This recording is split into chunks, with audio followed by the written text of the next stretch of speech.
Welcome to the JJ's Declutter podcast, where we tackle the mess and stress to make space for what truly matters. I'm Janis, here with Julie, and together we're sharing our best tips, tricks, and a little humor to help you declutter your home, mind, and life. Whether it's procrastination or piles of stuff, we're here to help you make real progress. Let's dive in. Hello, friends. Welcome back to the JJ's Declutter podcast. I'm Julie. And I'm Janis.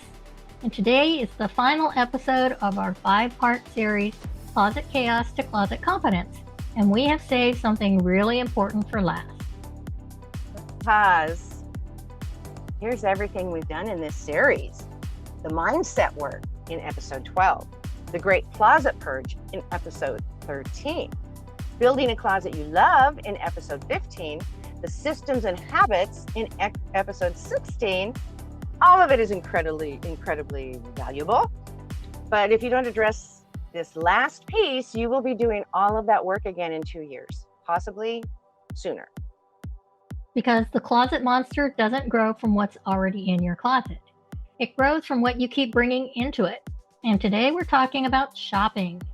The impulse buys, the sale trap, the emotional shopping, the online cart that somehow always has 17 things in it, the vacation purchases, the duplicates, and the very human tendency to solve a wardrobe problem by buying more stuff instead of working with what you already have.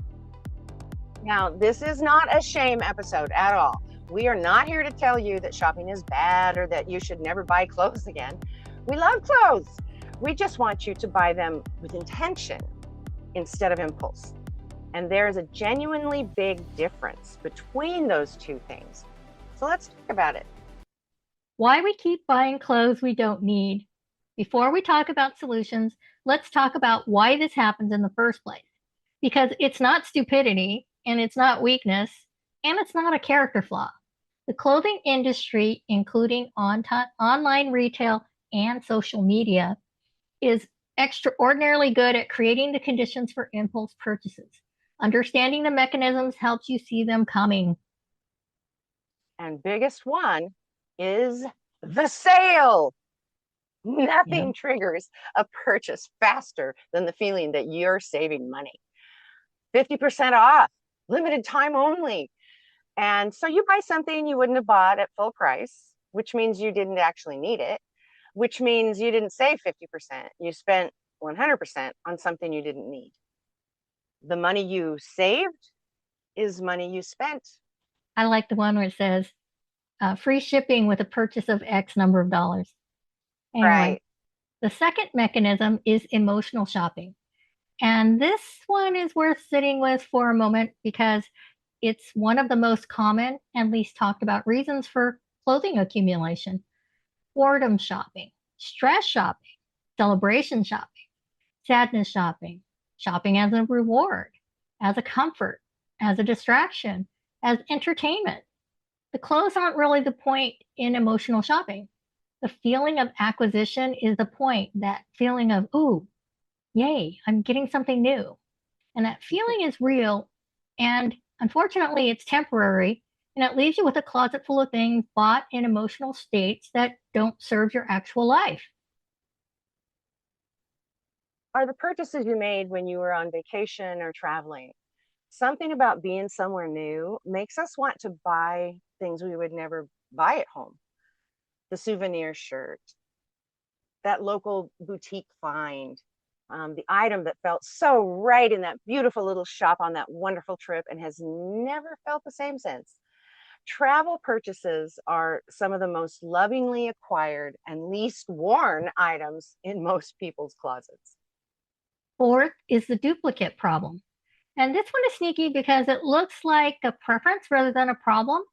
If you open your closet and find 8 black t-shirts, 12 pairs of jeans, or more cardigans than weeks in the year, you might be buying the same type of thing over and over because you genuinely love it, or because you keep forgetting you already own it because the closet's too full to see what's in there. Is online shopping, which has genuinely changed the relationship between impulse and purchase in a way that nothing else has. When buying something requires driving to a store, finding the item, waiting in line, and handing over physical money, there are multiple natural pause points built into that process. When buying something requires 3 taps on a phone, there are none of those. The friction is gone. And friction, it turns out, is actually useful. All right, so what do we do about all this? We have 3 questions we want you to ask before buying any clothing item. And we mean any, whether it's a designer piece or a clearance rack find, whether you're in a store or clicking just add to cart at midnight. Question 1. Do I already own something similar? Not identical, but similar? Could you meet the same need with something that's already in your closet? If the answer is yes, put it back.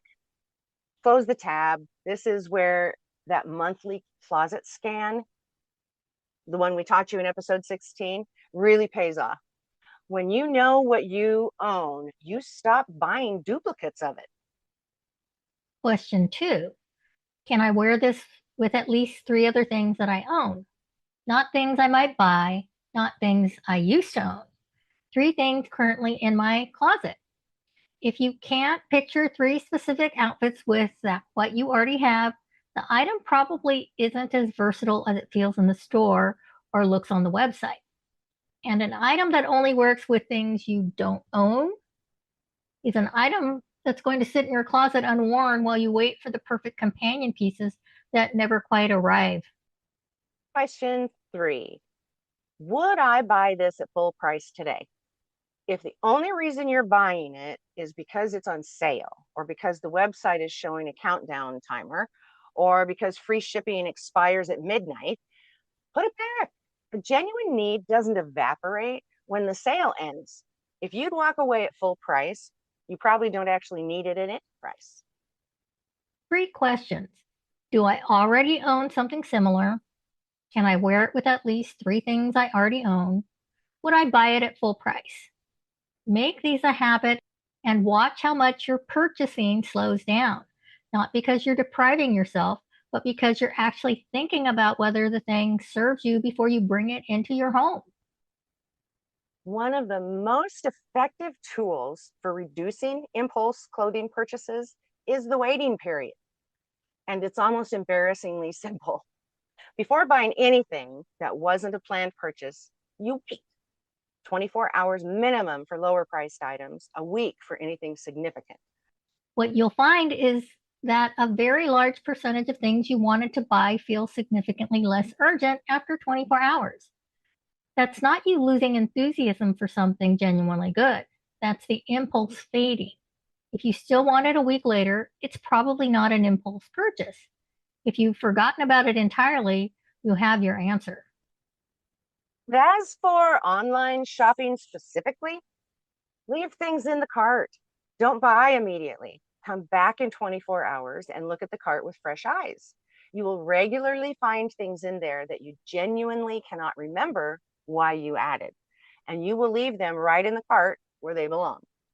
Now, we want to shift from what not to do to what intentional shopping actually looks like. Because we're not anti shopping, we're anti unconscious shopping. And that's not shopping while you're asleep.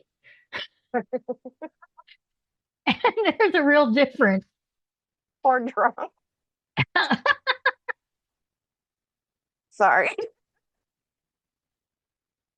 Oh my gosh. Intentional shopping starts before you open a browser or walk into a store. It starts with knowing what you actually need. Specific gaps in your wardrobe, items that need replacing because they've genuinely worn out, pieces that would make several things you already own more wearable.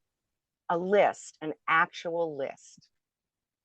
Shopping from a list is a completely different experience from browsing. When you have a list, you're looking for something specific and evaluating whether items meet that specific need. When you're browsing, you're looking for something to want, and the retail environment is very well designed to help you find it.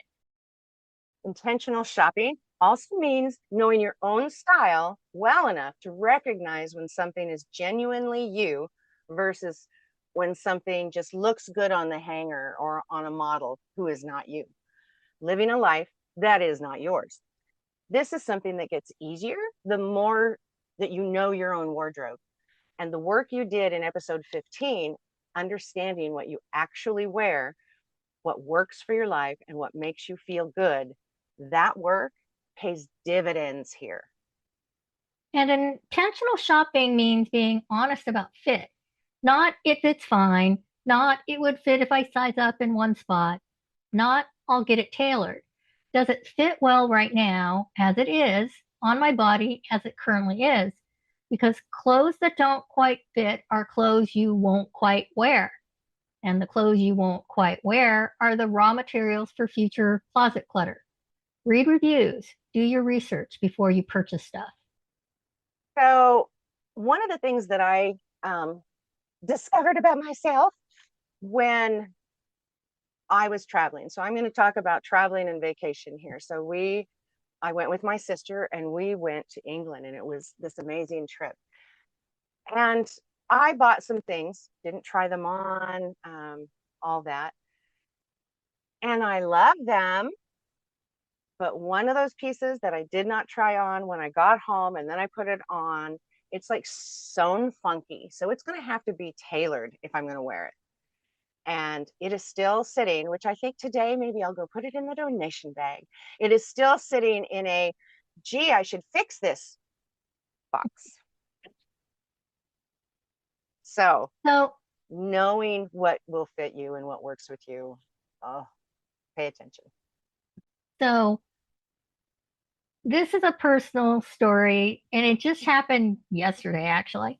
I was online looking at travel things, and all of a sudden, these vests pop up that say, you won't need to carry a purse, you won't do this, but they're really expensive. So I was looking online and I saw something that I thought, maybe this would work instead. I don't need 21 pockets. So I bought it in two sizes. It came, tried the larger size on, looked in the mirror, said, you know what? This isn't me. This style is not me. So I packed it up and I immediately returned them both to Amazon. So they're in and out. But I've decided not to put an Amazon app on my new phone because that's going to make me wait before I purchase something. It's going to make me be very intentional about things I buy because it gives me time to research things, not just on Amazon, but independently, like on Reddit or wherever else you ask for reviews. I always do that now for practically anything because number one, I want to make sure I'm getting the best price, and you have to include shipping in it. And I want to make sure that other people found that they liked it or things that they didn't like before I make that purchase because that's one less thing that I either have to return or just ends up sitting in my house being cluttered. All right, before we give you your final challenge, we want to take a moment to look at how far you've come in this series because it's genuinely significant. In episode 12, you learned why clothing decluttering is so emotionally loaded, and you started practicing honest questions without any pressure to act on them yet. That was the foundation. In episode 13, you actually did the work. You purged, you sorted, you made decisions about things that had been hanging in your closet unchosen for years. That took real courage and real effort. In episode 15, you went beyond decluttering and started building a wardrobe that reflects your actual life, your actual body, your actual style. Not aspirational, not historical, actual, who you are today. Episode 16, you put systems in place to keep it that way. So the laundry routine, the chair solution, the seasonal rotation, the habits that prevent that slow creep of clutter from undoing all your work. And today, in episode 17, you're addressing the source, not just managing what comes into your closet, but really considering what you invite in and why. That's the level of intentionality that most people never get to, and you've got there. Whatever your closet looks like right now compared to where you started, whether you've done every challenge or just listened along and let the ideas percolate, you have shifted something, and that matters. Your final challenge for this series is a simple pledge. Before buying any clothing item in the next 30 days, ask the 3 questions. Do I already own something similar? Can I wear it with at least 3 things I already own? Would I buy it at full price? That's it. Not a ban on shopping, not a strict budget, not a complicated tracking system. Just 3 questions every time for 30 days. And notice what happens. Notice how many purchases you reconsider. Notice whether your closet feels different when what you bring into it has been genuinely thought out. And if you want to go a step further, share your experience with us on our Facebook community, ABC Declutter with JJ Community. Tell us about a purchase you decided against after asking the 3 questions. Tell us about something you bought intentionally and loved. We want to hear all of it. We do. So that's it for Closet Chaos to Closet Confidence. 5 episodes, 5 different angles on the same goal: a wardrobe that works for your actual life and a closet that supports you instead of stressing you out every morning. The mindset, the purge, the build, the systems, and the prevention, the whole journey. And now you have tools for all of it. We are so grateful that you joined us for this series, and we would love to know, what was the biggest takeaway for you? Which episode hit hardest? Which challenge was the most surprisingly useful? Drop it in the comments, send us a message, share it in the community. Your experience helps other declutterers find their way through this work too. And if you want ongoing support, if you want to keep doing this work with us and a whole community of people who completely get it, our Clutter Crushers Club is where that happens. Live 90-minute Zoom sessions starting on the first Tuesday of each month, then Wednesday, then Tuesday, then Wednesday, all at 4 p.m. Pacific. A minimum of 6 hours every month of dedicated decluttering time together. You can find all the details at abcdeclutter.com. If you've loved this series and found it helpful, please take 60 seconds and leave us a 5-star review on Apple Podcasts or Spotify.